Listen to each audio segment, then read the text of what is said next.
हमारे चैनल। आज की क्लास में हम पवन संचार को समझेंगे और पवन संचार को समझने से पहले आपको वायु दाब पेटियों का अध्ययन करना बहुत जरूरी है, जो कि मैंने लास्ट क्लास में करवाया हुआ है। अगर आपने मेरी वो वीडियो नहीं देखी है तो पहले आप उस वीडियो को देखिए और उसके बाद आप पवन संचार को समझोगे तो आपको पवन संचार बहुत अच्छे से समझ आएगा। तो चलिए स्टार्ट करते हैं आज की हमारी क्लास। तो देखिए, जो पवन है, पवन में जो संचार होता है वो दाब प्रवणता के कारण होता है।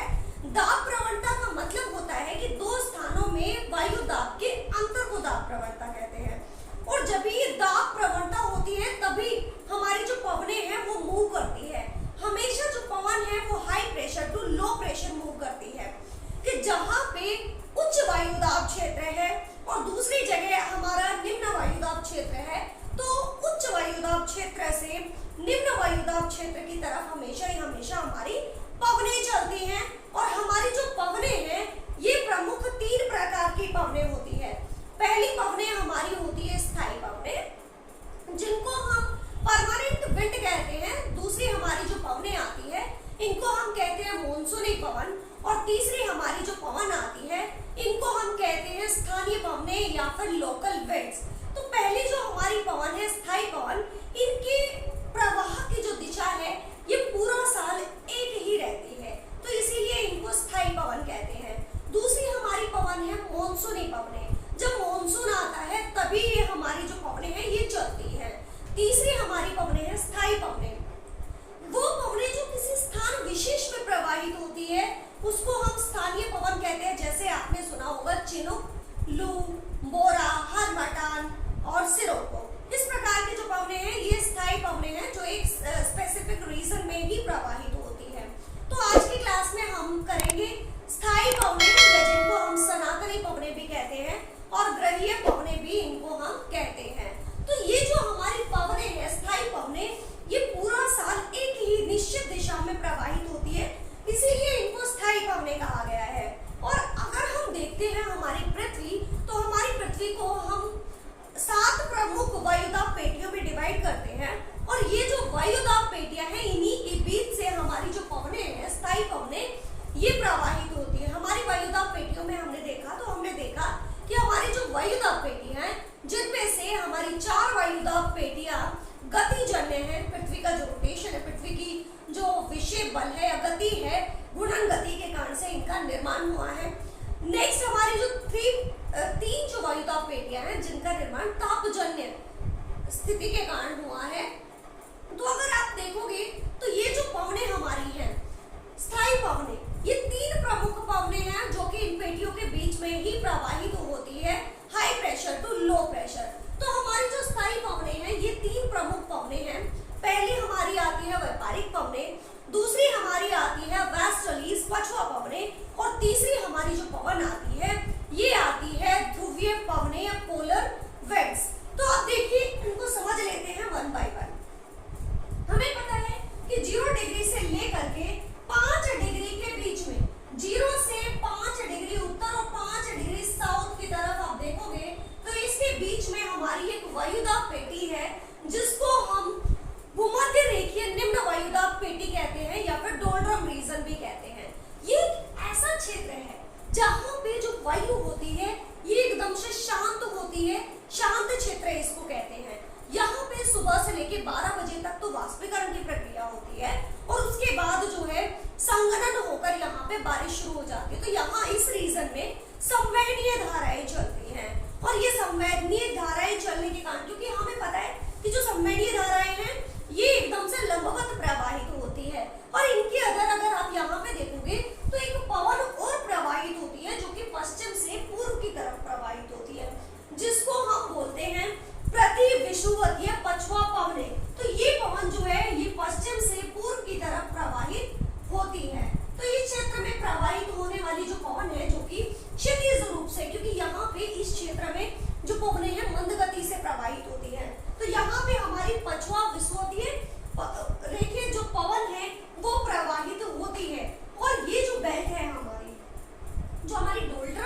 बेल्ट जो है हाई प्रेशर बनता है।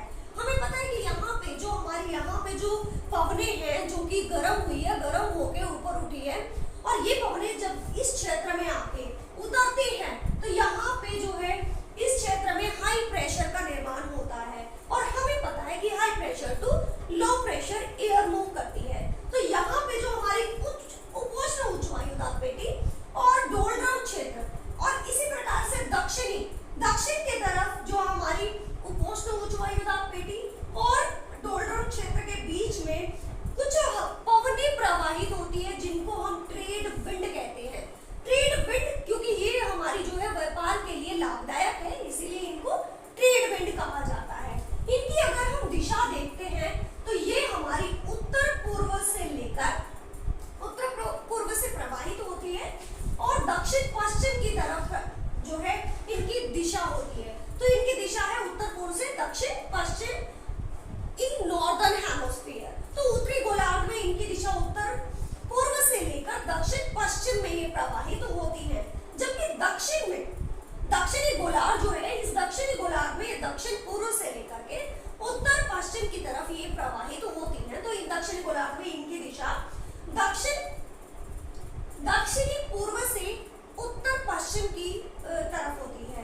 तो देखिए ये हवाएं जब आगे की तरफ बढ़ती है तो इधर से हमारी जो है व्यापारिक पवन आ रही है नीचे, और यहाँ से हमारी प्रति विषुवत रेखीय पछुआ पवन प्रवाहित होती है।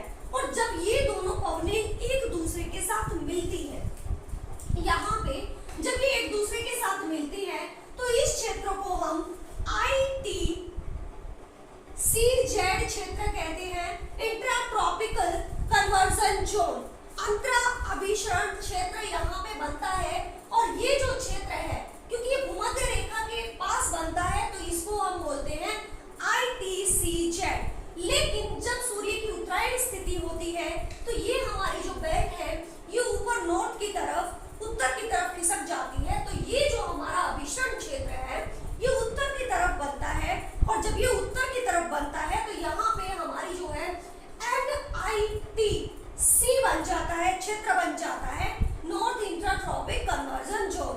और जब ये सूर्य की स्थिति दक्षिणायन होती है तो ये क्षेत्र हमारा दक्षिण की तरफ बनता है, तो उसको हम कहते हैं south intra tropic convergence zone. तो यहाँ पे हमारा जो है SITC क्षेत्र बन जाता है। अब देखिए जो हमारी ये ट्रेड विंड है, ये हमारी व्यापारिक पवनें हैं। ये व्यापारिक पवनें क्योंकि व्यापार में हमें लाभ प्रदान करती है, इसीलिए इनको ट्रेड विंड कहते हैं या व्यापारिक पवन कहते हैं। और ये जो व्यापारिक पवनें हैं इनकी जिस स्थान से उत्पत्ति होती है, इस स्थान पर, तो जिस स्थान से इनकी उत्पत्ति होती है वहां पे ये पवनें शुष्क होती है, क्योंकि हमें पता है ये पवनें स्थलीय भाग से जलीय भाग की तरफ, क्योंकि ये जो क्षेत्र है यहाँ पे महाद्वीपों की स्थिति है और ये महाद्वीपीय भाग से जलीय भाग की तरफ प्रवाहित होती है। तो इसका ये वाला जो भाग है ये शुष्क क्षेत्र होता है, या आप ये कह सकते हो कि ऐसा क्षेत्र जहाँ पे इनकी उत्पत्ति होती है वो भाग शुष्क रहता है, जबकि भूमध्य रेखा की तरफ वाला भाग जो है ये आर्द्र क्षेत्र रहता है। हमें पता है क्योंकि न्यून वायुदाब क्षेत्र है, हाई प्रेशर बेल्ट है, ये हाई प्रेशर बेल्ट से लो प्रेशर बेल्ट की तरफ ये मूव करती है। लेकिन यहाँ पे इनकी जो दिशा है ये कुछ इस प्रकार से होनी चाहिए, लेकिन यहाँ पे जो कोरियोलिस बल है जिसमें जो हमारी पवनें हैं उत्तरी गोलार्ध में उत्तर की तरफ और दक्षिणी गोलार्ध में दक्षिण की तरफ मुड़ जाती है, जिनके कारण से इनकी जो दिशा है ये थोड़ी सी दाहिने की तरफ जो है वो हो गई है उत्तरी गोलार्ध में, और बाईं तरफ जो है वो दक्षिणी गोलार्ध में हो गई है। तो आपको ये ध्यान रखना है कि कोरियोलिस बल के कारण हमारी जो ये पवनें हैं ये उत्तरी गोलार्ध में अपने दाईं तरफ और जो दक्षिणी गोलार्ध है दक्षिणी गोलार्ध में अपने बाईं तरफ मुड़ जाती है, इसीलिए इनकी जो दिशा है ये उत्तर पूर्व से लेकर दक्षिण पश्चिम की तरफ प्रवाहित होती है।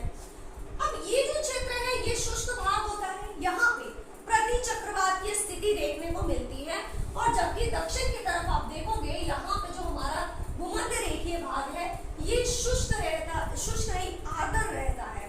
ठीक है, तो ये हमारी है व्यापारिक पवनें, और ये जो हमारी व्यापारिक पवनें हैं इनका कहीं कहीं पे लोप हो जाता है, तो कहीं कहीं पे ये पवने हैं ये अदृश्य हो जाती हैं दोनों ही गोलार्धों में।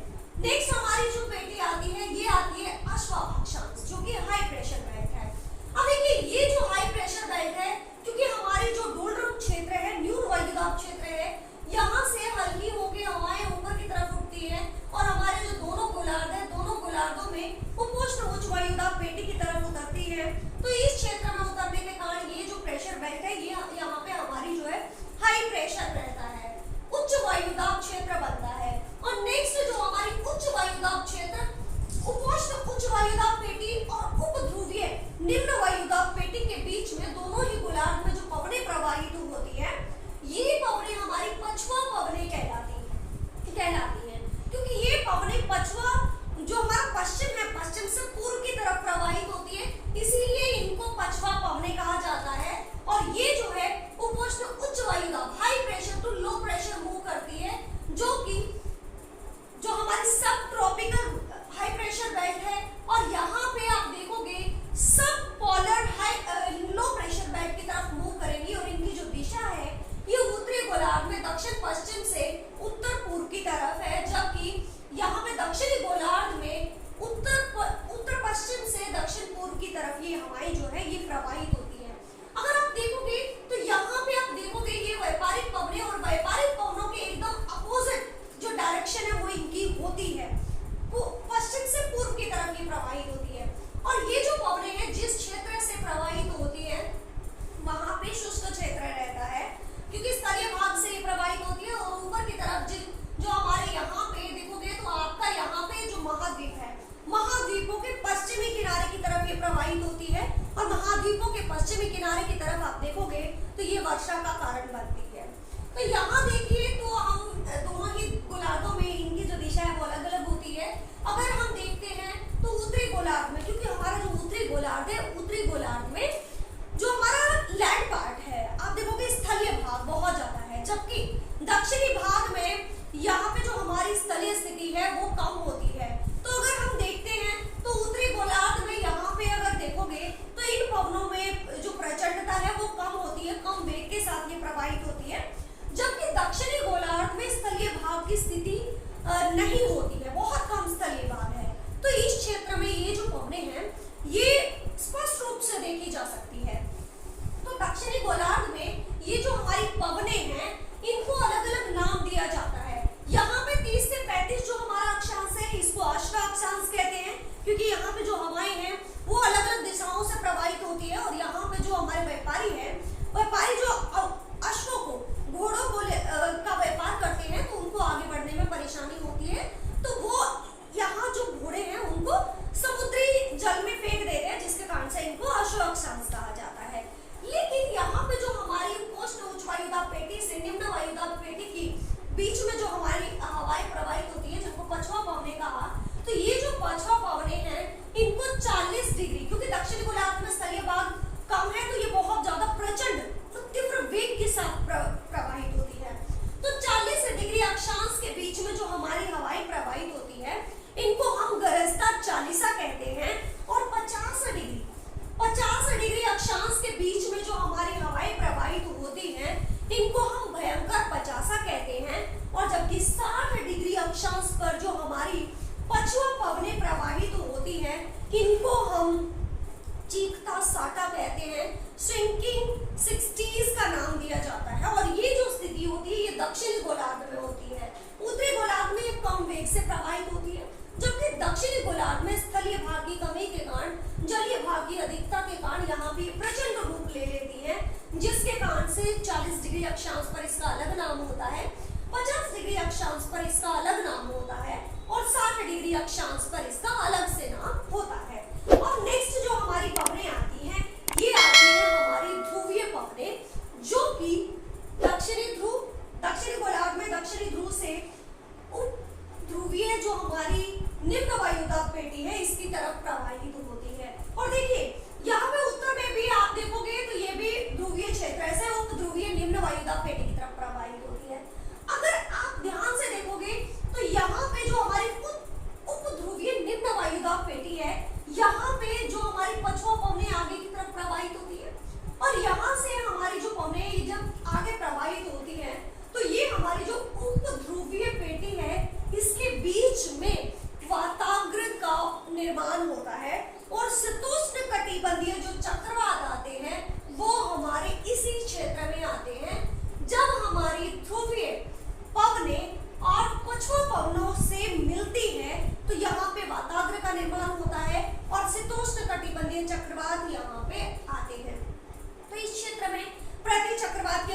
जो है वो यहाँ पे इस क्षेत्र में देखने को मिलेंगी। और ये जो पवनें हैं हमारी ध्रुवीय पवनें, इन ध्रुवीय पवनों की दिशा भी उत्तरी और दक्षिणी गोलार्ध में अलग अलग रहती है। उत्तरी गोलार्ध में इसकी जो दिशा होती है ये उत्तर पूर्व से दक्षिण पश्चिम की तरफ होती है, जबकि दक्षिणी गोलार्ध में दक्षिण पूर्व से उत्तर पश्चिम की तरफ इनकी जो दिशा है वो होती है। और जो high pressure to low pressure move करती है, यहाँ पे ये जो हमारी पवन है, ये जो हमारी वायुदाब पेटी है, हाई प्रेशर जो कि तापजन्य पेटी है, तो यहाँ से ये पवनें उत्तरी ध्रुव की तरफ प्रवाहित होती है। अब देखिए यहाँ पे हम सबको पता है कि ये जो क्षेत्र है हमारा डोल्ड्रम रीजन, यहाँ से हवाएं प्रवाहित होती है और उतरती कहाँ पे, उपोष्ण उच्च वायुदाब पेटी की तरफ। और यहाँ पे भी हमारी जो पवनें हैं ये उपोष्ण उच्च वायुदाब की तरफ उतरती है। तो यहाँ पे जो हल्की होके पवनें ऊपर की तरफ प्रवाहित होती है और ऊपर की तरफ से जब ये उपोष्ण उच्च वायुदाब क्षेत्र की तरफ उतरती है, और यहाँ पे क्योंकि इस क्षेत्र पे जो जगह खाली हुई है उस खाली जगह को या उस स्थान को घेरने के लिए उपोष्ण उच्च वायुदाब से क्षैतिज रूप में कुछ पवनें प्रवाहित होती है और इस प्रकार से हमारी एक कोशिका का निर्माण होता है जिसको हम हैडली सेल कहते हैं या हैडली कोशिका कहते हैं। तो ये हैडली कोशिका जो है ये उपोष्ण उच्च वायुदाब पेटी और डोल्ड्रम क्षेत्रों के बीच में बनती है। और इसके बाद जो हमारी उपध्रुवीय निम्न वायुदाब पेटी है, यहाँ पे भी क्योंकि पृथ्वी का जो विक्षेप बल है उस विक्षेप बल के कारण यहाँ से भी जो हवाएं हैं वो ऊपर उठती है और उपोष्ण उच्च वायुदाब पेटी की तरफ प्रवाहित होती है।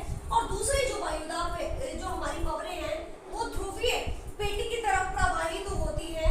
और यहाँ पे आपको पता है कि ये उच्च वायुदाब क्षेत्र है और यहाँ पे हमारी उपध्रुवीय निम्न वायुदाब क्षेत्र है। यहाँ से जो पवनें उठी है उसका स्थान घेरने के लिए क्षैतिज रूप में यहाँ से जो पवन है पवन प्रवाह शुरू हो जाता है। तो इस प्रकार से हमारी एक पेटी का निर्माण होता है जो कि दोनों गोलार्धों में ही निर्मित होती है। तो ये जो हमारी सेल होती है या कोशिका होती है, इस कोशिका को हम फेरल सेल कहते हैं, फेरल कोशिका कहते हैं। भूमध्य रेखा के पास में हैडली कोशिका, और यहाँ पे आप देखोगे तो उपध्रुवीय और उपोष्ण वायुदाब पेटी के बीच में फेरल कोशिका, और यहाँ पे भी हमारी उपध्रुवीय निम्न वायुदाब पेटी से ध्रुवीय पेटी की तरफ एक सेल का निर्माण होता है जिसको हम ध्रुवीय कोशिका कहते हैं। तो इस प्रकार से हमारी 3 कोशिकाओं का निर्माण होता है, हैडली सेल, फेरल सेल और ध्रुवीय सेल। तो ये हमारी पवनें हैं जो कि स्थायी पवनें हैं, सनातनी पवनें भी इनको हम कहते हैं, निश्चित पवन इनको हम कहते हैं, और ग्रह्य पवनें क्योंकि ये हमारी जो पृथ्वी है, पृथ्वी पर पूरी पृथ्वी को घेरे हुए है, इसीलिए इसको ग्रह्य पवनें भी कहा जाता है। जो कि हमारी पृथ्वी पर 3 पवनें जो है इस प्रकार की प्रवाहित होती है, व्यापारिक पवनें, पछुआ पवनें और ध्रुवीय पवनें।